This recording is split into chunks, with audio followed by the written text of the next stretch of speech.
Om Swastiastu, Om Awignam Astu Namo Sidam, Om Anubadrah Kertawiyantu Wiswata. Semoga pikiran yang baik datang dari segala penjuru. Puja angayu bahagia saya haturkan kehadapan Ide Sang Yang Widiwasa, Tuhan Yang Maha Esa, karena atas wara nugrahnya lah saya masih diberikan kesempatan untuk berproses menyampaikan pesan Dharma. Atas wara nugrahnya lah pula kita masih diberikan kesehatan untuk sama-sama belajar, menambah ilmu pengetahuan untuk nantinya dapat dipergunakan dalam menjalani kehidupan umat sedharma yang berbahagia. Dalam agama Hindu, tujuan utama dari hidup beragama di muka bumi adalah apa yang disebut dengan bahasa Sanskerta sebagai Mokshatam Jagadita Yacha Iti Dharma. Maksudnya bahwa tujuan hidup itu adalah tercapainya kebahagiaan dunia dan swarga loka dengan dilandasi oleh Dharma. Dapat pula dikatakan bahwa Dharma lah yang mewujudkan kebahagiaan atau harmoni di dunia dan swarga loka. Ini merupakan cita-cita ideal dari agama Hindu yang tertinggi di dalam kitab suci Weda. Di sini dapat dipetik makna bahwa kebahagiaan hanya dapat tercapai apabila segala usaha yang kita lakukan untuk pencapaian makna bahagia itu haruslah didasari semata-mata dengan Dharma. Olehnya, dalam konteks tindakan, karma ataupun dharma yang menjadi landasan untuk menentukan layak tidaknya, baik buruknya tindakan itu akan selalu menjadi bagian dari hidup kita. Dengan demikian, haruslah dapat kita ketahui dan mengerti tindakan yang kita lakukan itu akan dapat memberi rasa bahagia dalam arti sesungguhnya apabila Dharma menjadi landasannya. Tidak ada cara lain yang dapat kita lakukan sebagai manusia untuk menuju apa yang disebut kebahagiaan itu selain berbuat atau berkarma. Mengapa? Karena karmalah yang membawa hasil atau pahala. Seperti yang dinyatakan dalam Bhagavad Gita bab 3 sloka 8 menyebutkan, Niatam kuru karma tuam karma, jayo hiya karmanah, sarira yatrapati catena, prasidyed akarmanah. Yang artinya, lakukan pekerjaan yang diberikan kepadamu, karena melakukan perbuatan lebih baik sifatnya daripada tidak melakukan apa-apa. Sebagaimana juga untuk memelihara badan, tidak akan mungkin jika engkau tidak bekerja. Kita mau makan, harus bekerja. Bila tak kerja, orang manakah yang sanggup memberimu makan? Kita mau merasakan buah apel, ia harus kerja. Jadi karma atau kerja itulah yang memberi hasil untuk menuju kebahagiaan. Sementara itu, setiap karma atau tindakan akan membawa pengaruh ganda, yaitu pada pribadi dan di luar pribadi kita. Ini berarti kegiatan karma yang kita lakukan akan bersinggungan dengan pribadi-pribadi dan segala sesuatu yang ada di luar diri kita. Bila demikian, maka harus ada pedoman hukum yang melandasi segala kegiatan karma yang kita lakukan. Pada kenyataan saat ini, yang terjadi saat ini terhadap pengelolaan hutan adalah terjadinya penebangan liar di mana-mana. Karena pengelolaan sumber daya alam yang tidak jelas di hampir setiap wilayah Indonesia, khususnya daerah yang memiliki potensi hutan yang cukup baik di antara wilayah tersebut. Di antaranya Kalimantan, Sumatera, dan Provinsi Papua. Pada tahap awal kehidupan masyarakat di dalam dan sekitar hutan, hidup mereka serasi, selaras, dan seimbang. Mereka sejahtera dalam lingkungan hidup hutan yang dijaga dan dipelihara. Namun, pada perkembangan zaman, bahwa masyarakat yang berada dalam dan sekitar hutan, baik secara sengaja dan sadar, telah banyak yang melakukan penebangan terhadap potensi hasil hutan, seperti kayu contohnya, secara liar demi mencukupi kebutuhan kehidupannya, sehingga sering mengabaikan pelestarian hutan secara berkelanjutan. Kondisi kebutuhan kita saat ini tengah dihadapkan pada masalah yang serius akibat tindakan penebangan liar. Tindakan yang dapat menimbulkan dampak yang sangat merusak keutuhan alam, yaitu hutan itu sendiri. Tidak hanya hutan saja yang rusak, tetapi juga menyangkut ekosistem yang lainnya dan juga lingkungan hidup secara menyeluruh, bahkan dampaknya akan sangat terasa hingga masa yang akan datang. Sehingga terjadi ketidakseimbangan ekosistem yang dapat mempengaruhi pada kenyamanan tempat tinggal kita sekarang. Sedangkan hutan merupakan alam yang merupakan sisa hutan tropis sebagai sumber kehidupan. Karena hutan sebagai sumber oksigen terbesar di alam ini atau yang sering dikenal sebagai paru-paru dunia. Pada kesempatan yang berbahagia ini, ada beberapa hal yang menjadi permasalahan utama pembahasannya. Di antara lain, pertama, mengenai perlindungan hutan dan ekospiritual. Kedua, mengenai wujud kepedulian lingkungan sebagai cakra yadnya. Dan ketiga, terkait tanggung jawab manusia dalam mewujudkan keselarasan lingkungan dan ekosistem kehidupan. Umat sedharma yang berbahagia, agama Hindu di dalam kehidupan sehari-hari dan berbangsa serta bernegara berpedoman pada ajaran agama, yaitu ajaran Trihita-karana, mengandung pengertian 3 penyebab kesejahteraan yang bersumber pada keharmonisan hubungan baik dengan Tuhan, sesama, dan lingkungannya.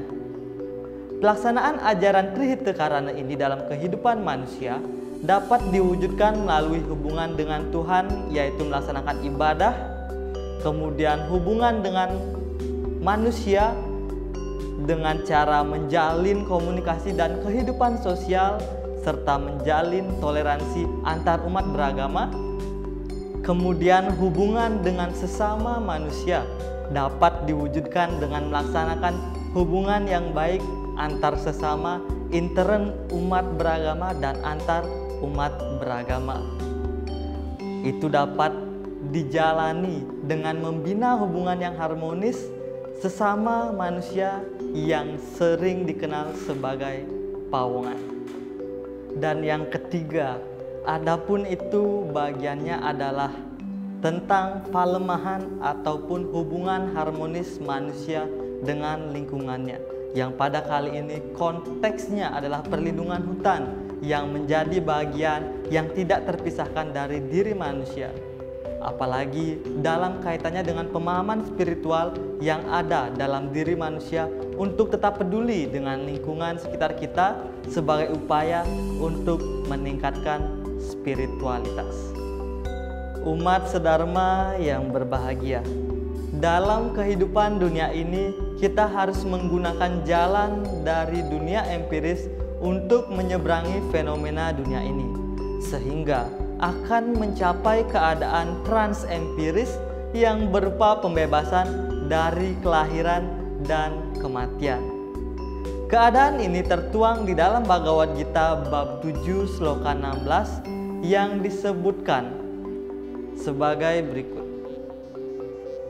Catur wida bajante mam janah sukertino Arjuna arto jidna surartarti jenanica barartar sabha, yang memiliki makna ada 4 macam orang yang baik hati memuja padaku, wahai Arjuna, yaitu mereka yang sengsara, yang mengejar ilmu, yang mengejar harta, dan yang berbudi, wahai Arjuna. Keempat macam penyembah Tuhan itu dapat dijabarkan berdasarkan kualitas rohaninya.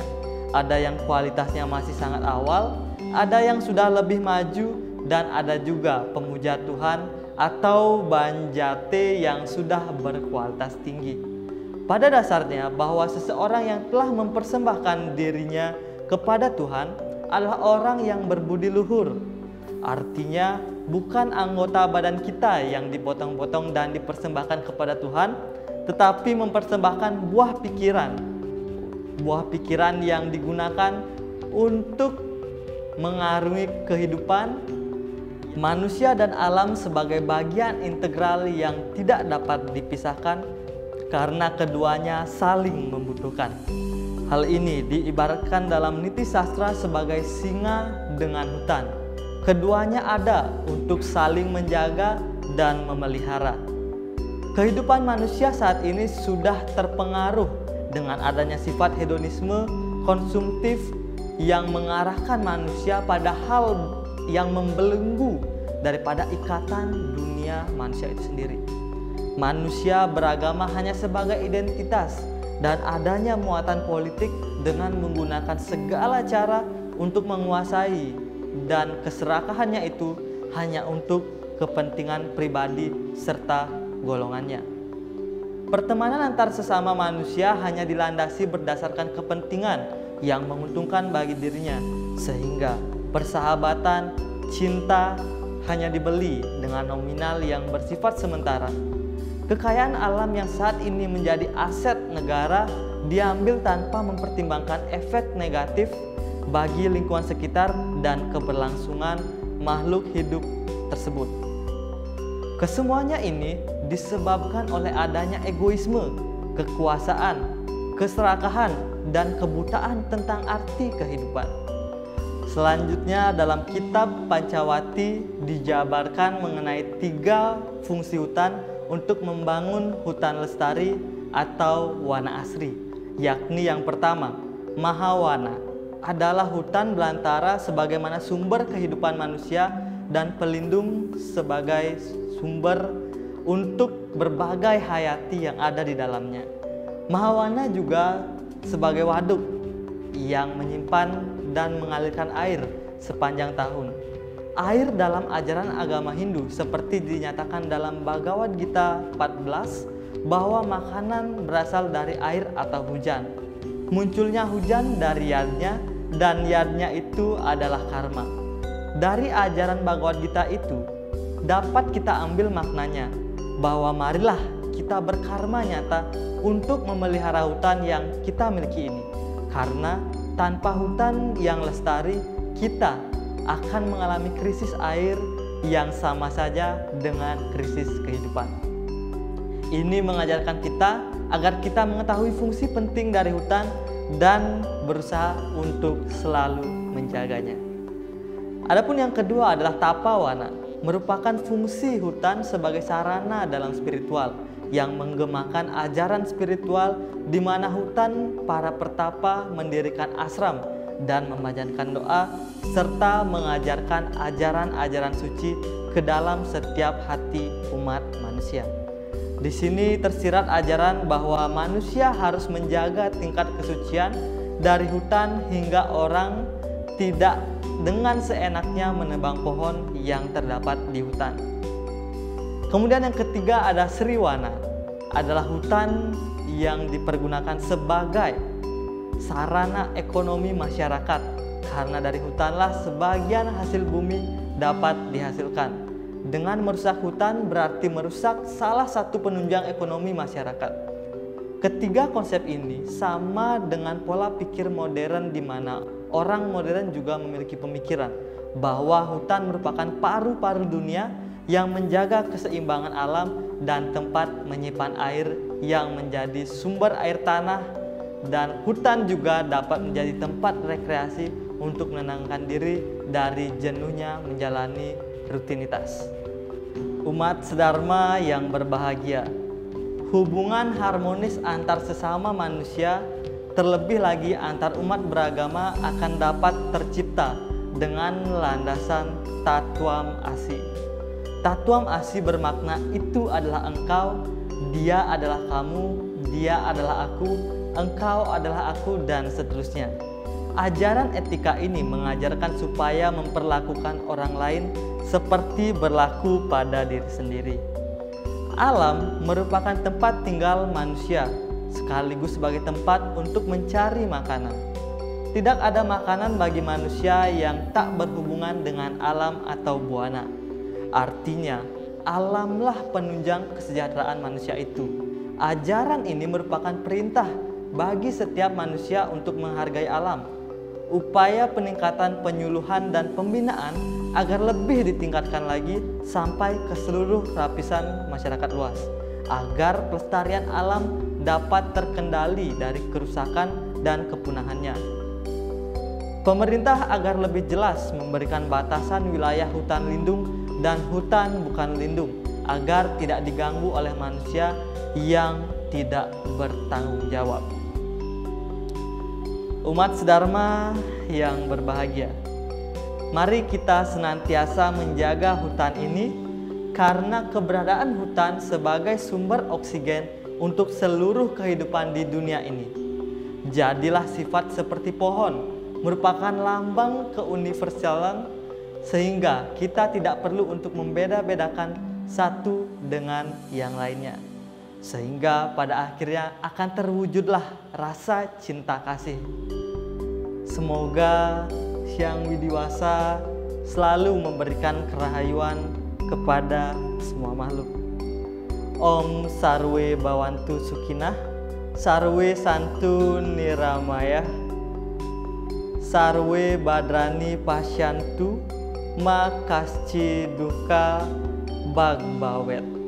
Om Santi Santi Santi Om.